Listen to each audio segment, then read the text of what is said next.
Aurinko kun päätti retken, siskoistaan jäi jälkeen hetken, päivän säde viimeinen. Hämärä jo maille hiipi, päivän säde kultasiipi, aikoi juuri lentää eestä sen. Kun menninkäisen pienen näki vastaan tulevan, se juuri oli noussut luolastaan. Kas menninkäinen ennen päivän laskua ei voi milloinkaan elää päällä maan.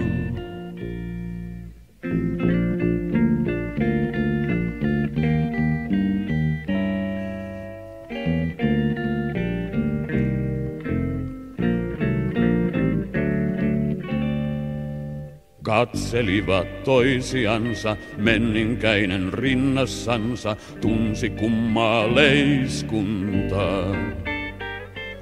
Sanoi, poltat silmiäni, mut en ole eläissäni nähnyt mitään yhtä ihanaa.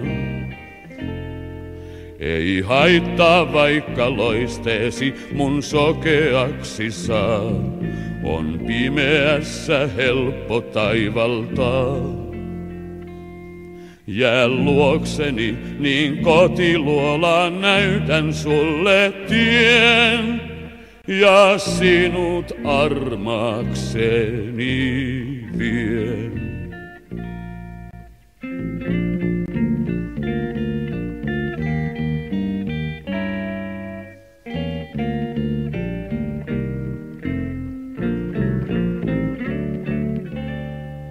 Säde vastas peikko kulta, pimeys vie hengen multa, enkä toivo kuolemaa.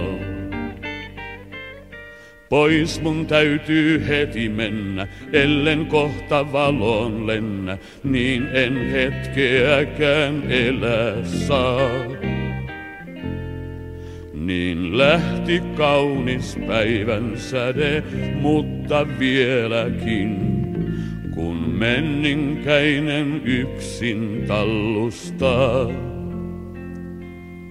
hän miettii, miksi toinen täällä valon lapsi on, ja toinen yötä rakastaa.